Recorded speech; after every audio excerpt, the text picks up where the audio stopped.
Agora como, né, como transpor, como ajudar, eu não sei se eu tô indo rápido demais, mas como ajudar ou transpor alguém a lembrar, né, um conteúdo jurídico, um conteúdo de prova, da mesma forma como a gente lembra do Frajola?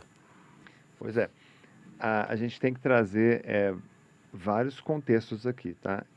A memória não é simplesmente sentar e memorizar. Existem técnicas para isso. Existem técnicas para textos simples.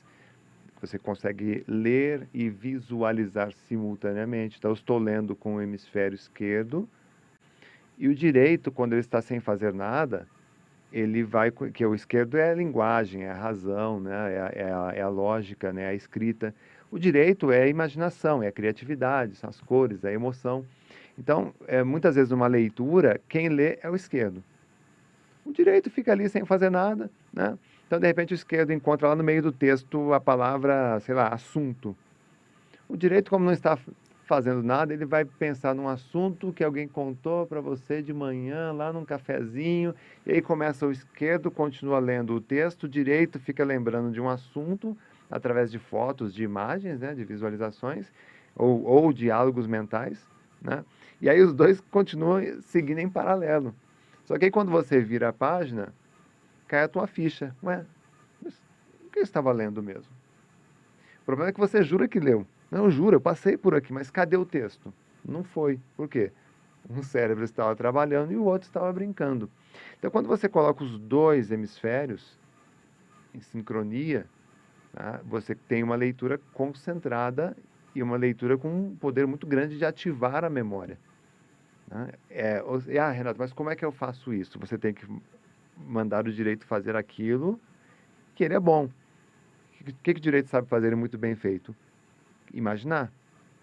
Então eu vou lendo um texto e ao mesmo tempo eu vou criando imagens mentais sobre o texto, a respeito do texto. E aí, qual é a complexidade quando você parte para um texto mais rico, mais sofisticado, mais técnico, como um jurídico? A barreira está no vocabulário. Então, quando a pessoa não conhece o vocabulário, é, fica mais difícil criar imagens. Por outro lado, quando a pessoa conhece bem, domina muito bem o vocabulário, ela consegue, inclusive, construir essas imagens mentais. Mas o caminho está na memória visual, tá? Para memorização de textos. E esse é um ponto, assim, é, a utilização desses, digamos, artifícios de memorização, eles ajudam, de fato, porque está lá um lado do cérebro serião, tentando ler, e o outro pulando, fazendo pirueta, né? Então, se eu fizer uma associação com elemento visual, com elemento auditivo, ou com elemento até lúdico, né? E eu faço aqui cá até uma pergunta meio pessoal, Uhum. porque às vezes, durante algumas aulas em alguns temas, são temas difíceis de serem acessados e eu tenho por hábito, por exemplo, contar uma historinha. Então aquela historinha ela traz a base daquele conteúdo. Só que é uma história, enfim, conforme a gente está aqui conversando sobre, né, papo furado. Só que nessa história estão os elementos. E aí eu consigo explicar um elemento jurídico um pouco mais profundo a partir dessa historinha, por assim dizer. Esse é um artifício que eu nunca estudei muito a respeito, Uhum. mas que me parece que funciona. Tem muita gente que fala, pô, esse é legal, mas funciona de fato fazer esse tipo de associação com elementos que não estão vinculados àquele conteúdo que eu estou lendo? Funciona e funciona muito bem. A grande sacada da memória humana é que não entra nada em nosso cérebro que não passe por um processo de associação. Ah, Renato, como é que você prova isso? É que não tem nenhum objeto aqui, mas se a gente pegasse e mostrasse para a audiência um objeto que ela nunca viu antes na vida dela, tá? O que nosso cérebro. Se a gente pudesse ver o nosso cérebro trabalhando em câmera lenta, quando eu mostro aquele objeto para a pessoa, ela olha para aquilo, em 250 milissegundos, ela desce nos porões da memória, começa a vasculhar arquivo por arquivo, procurando alguma coisa, procurando exatamente aquilo. Quando ela não acha, ela tenta buscar algo equivalente. Olha, isso parece, esse negócio aqui parece com uma caixinha de fósforo grande. Exemplo, tá? Então, você está entendendo esse processo? Então, o nosso cérebro ele tenta buscar alguma coisa parecida. E aí, quando você tem consciência desse processo, É como se você passasse uma cola ali entre esses dois, entre a informação existente e a informação nova. E aí, quando você passa essa cola, fica muito mais rápido você acessar a tua memória, porque aí você já vai fazer o caminho inverso. Agora, tudo bem, Renato, não quero ir pela associação porque eu acho que esse negócio de memorizar é uma bobeira. Legal, você tem uma outra alternativa. É a repetição sistemática, é decoreba. Você fica lendo, relendo, lendo, relendo 500 vezes, você vai decorar.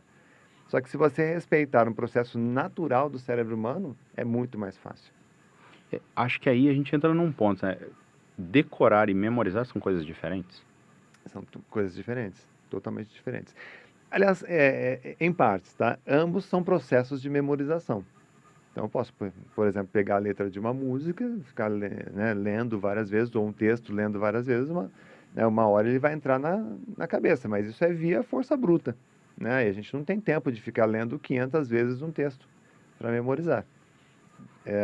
E aí você tem a alternativa que é a memorização, que a base do método que eu ensino é o entendimento. Não adianta você mandar para a memória algo que você não compreendeu. Porque a memorização, ela só acontece de uma forma excelente, eficiente, quando você compreende o assunto. Então, você vai estudar uma lei. Se você não consegue explicar aquela lei, o que adianta você aplicar um método de memorização ali? Não adianta nada, é perda de tempo. Então, você tem que primeiro estudar, compreender, explicar, e aí você tem que explicar como quem explica uma criança, nunca um adulto. Porque se você explica como quem explica a um outro adulto, você está explicando como quem explica para si mesmo. E você sempre se entende, né? Você chega à conclusão, eu sei. Né? Há controvérsias. Às vezes nem eu me Há entendo. controvérsias. Mas quando você se propõe a explicar como quem explica a uma criança, você traz todos esses elementos, tá? Da historinha, tal. Você traz esses elementos para sustentar aquela teoria, aquela tese, aquela nova informação. E aí, meu amigo, você fez o caminho, a mágica da memorização. Olha só, aí acho que entra, né, Leonardo, um tema que a gente discute muito, assim, que os alunos nos perguntam muito, né? Ah, professor, mas eu devo ler a lei seca. Vou estudar lendo a letra da lei. Então, pego, abro lá. Isso faz sentido, não faz sentido, ou quando faz sentido? É depois de entender, ou é melhor fazer isso antes de entender, ou depende da pessoa? Não, eu acho que dependendo do objetivo, se exigir a letra da lei, a lei seca, tem que fazer. Se não exigir, ele pode criar buscar exemplos, buscar comentários sobre aquilo. Não tem problema nenhum. A grande questão é, lendo, ele consegue explicar? Se ele não consegue explicar, cara, não tem o que fazer. Tem que voltar a estudar de novo. Voltar a estudar de novo, estudar de novo, estudar de novo, até ele conseguir explicar aquele negócio. Essa é a base da memorização. Se não for isso, ele vai ficar no decoreba. E a grande armadilha da decoreba é que tem prazo de validade. É igual um estudante, ele decora a matéria para ir fazer uma prova. Ele decora a matéria, ele vai para a escola pisando em ovos, né? Ele nem cumprimenta o pessoal para não, né? Se der bom dia, ele já esquece. Então, aí ele coloca todo o conteúdo na hora da prova, beleza. Aí quando ele sai da sala de aula, ele esquece tudo. Chegando ao cúmulo da colega perguntar, e aí, tu fez a segunda questão? Eu fiz. E aí, o que você colocou? Eu não lembro. Não, mas você não fez? Não, eu fiz sim. Mas eu não lembro o que eu escrevi. Né? Então, o decoreba ele tem um prazo de validade. Esse é o curtíssimo, né? É o 48 horas, é a bomba, né? Mas uma vez eu também, né, conversando sobre memorização, tinha um estudo alemão, né, como não podia deixar de ser, que 30 dias se perde praticamente tudo que você não revisa, né? Então você tem um prazo, né, 7, e aí faz lá, inclusive, as técnicas de revisão com base nisso. Então, seria assim, 30% você guarda depois de 7 dias e depois de 30 dias tende a 0. Eu fico pensando assim, Renato, você fala assim, então tem que estudar até aprender. E não é a força bruta de novo? Ou não? É uma estudar buscando entender. Basicamente a mesma coisa. É porque a gente fala do... Depende do teu grau do grau da pessoa, né? Se pegar um estudante muito cru, né? Ele vai ler várias vezes e não vai precisar de elementos, vai buscar um dicionário, vai buscar uma explicação, vai buscar um vídeo para poder compreender aquilo. O estudante mais preparado, mais maduro, ele vai bater o olho de uma vez só e vai entender. Então depende muito. Depende da bagagem, né? Depende da bagagem. É interessante da pessoa. porque, assim, quando a gente vai ler artigos internacionais, né? Às vezes a linguagem, né? É a primeira barreira. Aí depois que você domina a linguagem, vai ótimo. Mas enquanto você está tentando entender o que está escrito ali, ou buscando um dicionário, ou sinônimos, é quase impossível você dominar aquele assunto, né? Não sei se você já passou por isso, Paulo. Já, assim, eu acho que é aquilo que você estava falando, né? Dessa primeira barreira linguística, que é ler, entender o que está sendo lido, mas entender o que você está lendo, não é nem entender o contexto ou o próprio texto, é entender de uma forma assim quase, não sei como dizer, mas é uma espécie de analfabetismo funcional, né? Você lê, mas você não tem a mínima ideia do que está lendo ali. Mas eu entendi o que eu li. Só que você não consegue explicar nem nada do gênero. Ó, só para você ter uma ideia, eu trabalho desde crianças, tá? Tem um trabalho chamado Memo Kids, que vai de 8 a 14 anos. Depois eu tenho uma outra faixa que é o estudo de memorização, que é de 14 anos até, enquanto o cara for estudante, né? Tem memória blindada, memorização da Bíblia, entre outras coisas. Mas quando a gente foca no público acadêmico, tá? A gente fez uma pesquisa uma vez com 300 estudantes. Dentre as perguntas era, você sabe estudar? 97% dos estudantes não sabiam estudar. Sequer conseguiam explicar por onde começar os estudos, porque a maioria achava que estudar era pegar e ficar lendo. Lendo e relendo, lendo e relendo. Tá? E é muito mais complexo do que isso. E esse problema já está nos fundamentos nossos da educação. Porque a professora, em sala de aula, ela diz assim para os alunos, olha, essa é a data da prova, essa é a matéria, vai para casa e estuda. É a mesma coisa você pegar um carro e falar, dirija, né? Tá aqui a chave, vá até lá, dirija. Eu não sei se vocês têm filhos em casa, mas tem. Sim. Cara, pergunta assim ao seu filho, sua filha, você sabe estudar? Você vai se surpreender com a resposta. A maioria não sabe. Não sabe sequer por onde começar os estudos. E é algo que se imputa, é uma autorresponsabilidade, como se fosse uma iluminação, né? Vou começar. Quando eu era criança, minha mãe vivia dizendo assim, vai estudar, moleque. Eu quero ver você e seus irmãos na mesa estudando.